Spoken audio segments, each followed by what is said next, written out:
Hello everyone, today's video is another Q&A video, doing another video, still working from home here, hence casual Dr. Raid. The video topics today, or the Q&A topics today, are on MSM / high dose sulfur therapy, and also on parasites / biofilms. Just before jumping into the video, as per usual, nothing I'm saying should be construed as medical advice. This is for informational purposes only. If you need healthcare advice, please talk to your healthcare provider to get that advice. And if at some point you don't mind taking a quick moment to please like, share, subscribe, and or post a quick comment on the video, I'd really appreciate it. So thanks in advance for taking a second to do that. So there were a couple of questions here. Actually, just one question about the high dose sulfur, but then also a little bit of a mini testimonial. So I posted this video a little while ago, I guess a month ago.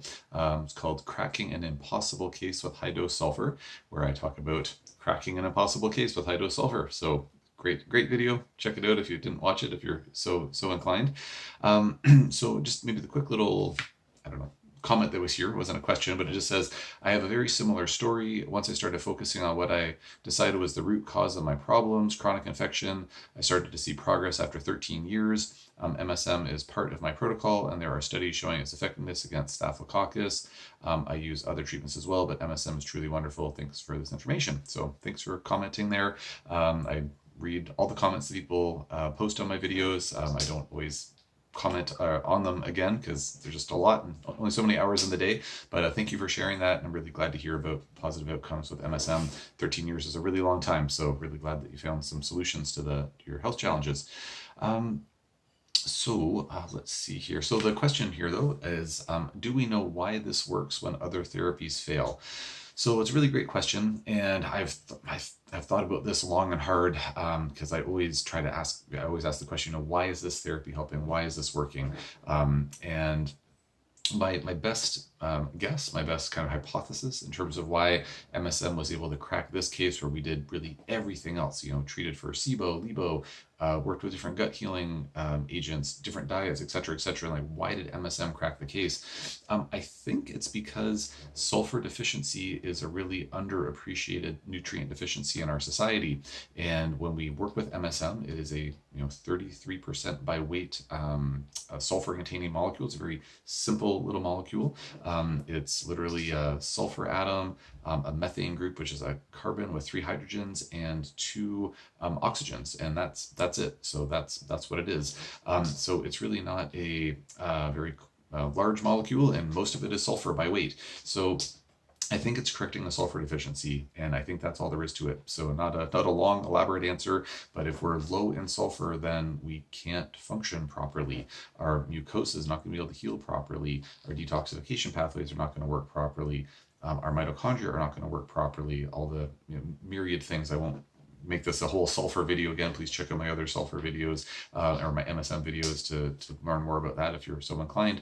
But I think that it's just correcting a deficiency.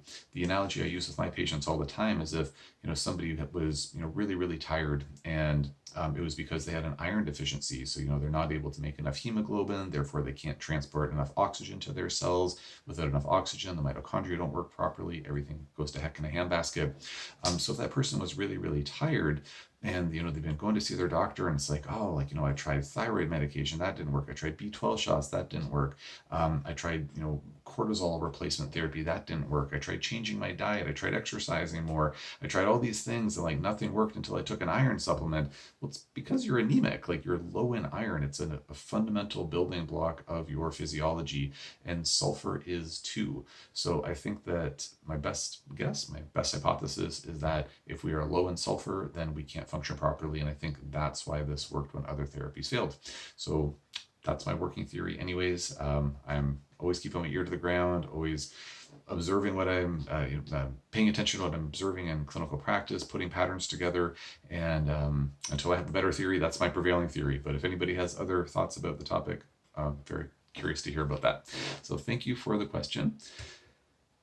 And then there's another question on a different video, which says, can you talk about biofilm and the parasite problem? Maybe even the quote-unquote ropeworm. So it's a very broad couple of questions there, but I'm going to just riff on it a little bit, and we'll see how it goes. So I think that with biofilms, well, there are certainly cases that biofilm proves to be a very significant component of, it's not the majority of cases that seem to have biofilm problems, at least in my experience. And the reason I say that is because I would say a vast majority of my patients are able to achieve their health goals, getting to the point where they are asymptomatic or at least acceptably symptom reduced. Some folks get to 80-90% better and they're just happy with that and they're off on their merry way, and that's great. I'm not there to judge how much better you should get. Me personally, I like to be as close to 100% healthy as possible. But anyways, folks generally improve significantly, if not all the way, without needing to work on biofilms directly. So while I have had many cases over the years where treating biofilms was very important, it's not, I just don't want to leave anyone with the impression that like biofilms are the be all end all and it's, an important part of every case. That has not been my experience. When it comes to biofilms, essentially if a microbe, certain types of bacteria, yeast, mold, have been left to their own devices for a long enough period of time, they start to put down roots. They start to build infrastructure so that they can survive as long as possible. It kind of, it's sort of analogous to say settlers, colonizing, an uninhabited territory. At first it's like, well, we just got our wagons and whatever supplies they have, and they're, like, okay, let's put down some makeshift shelters, and then, oh, this isn't a suitable place, let's move on. But it's like, no, this seems like a good place to be. Let's start putting down roots. Well, let's start, building, permanent homes and other structures and things like that, and just starting to like colonize, and eventually like creating a protective perimeter around the town or whatever the heck it is. That's essentially what biofilms are doing, or the microbes are doing when they create biofilms. So if they're able to exist unperturbed for a long enough period of time, then that's just what they do. It's one of their defense strategies. So it's not really so much that there's like a biofilm problem per se. It's more just like that's what Mother Nature does. These microbes make biofilms, but sometimes they lead to clinical problems, and we need to break them down in order to get the clinical results we're after. So I'm just going to double check what time it is there. Okay, just seeing how much the way my closet door is there, it's obscuring the time in the corner, so I can't tell how long I've been yapping for here. As far as a parasite problem goes, this is a topic that, I've had some guests on my Overcoming Chronic Illness podcast, and they talk about, paraphrasing here, but like everybody has parasites. And I've heard many doctors over time, and I'm a part of different clinician groups, and they, talk about like, parasites. I've talked about in other videos that I don't really have the same experience with parasites. I've certainly had many patients over the years who have had issues with parasites. It wasn't until they went on an anti-parasitic protocol they got all better. So parasites are definitely on my radar.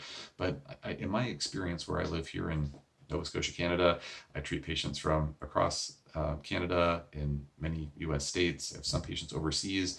But that being said, I don't treat many, if any, folks from tropical areas, places where there's more traditionally more parasites. I've had just a handful of patients from those areas over time, where I think parasite issues are a lot more prevalent.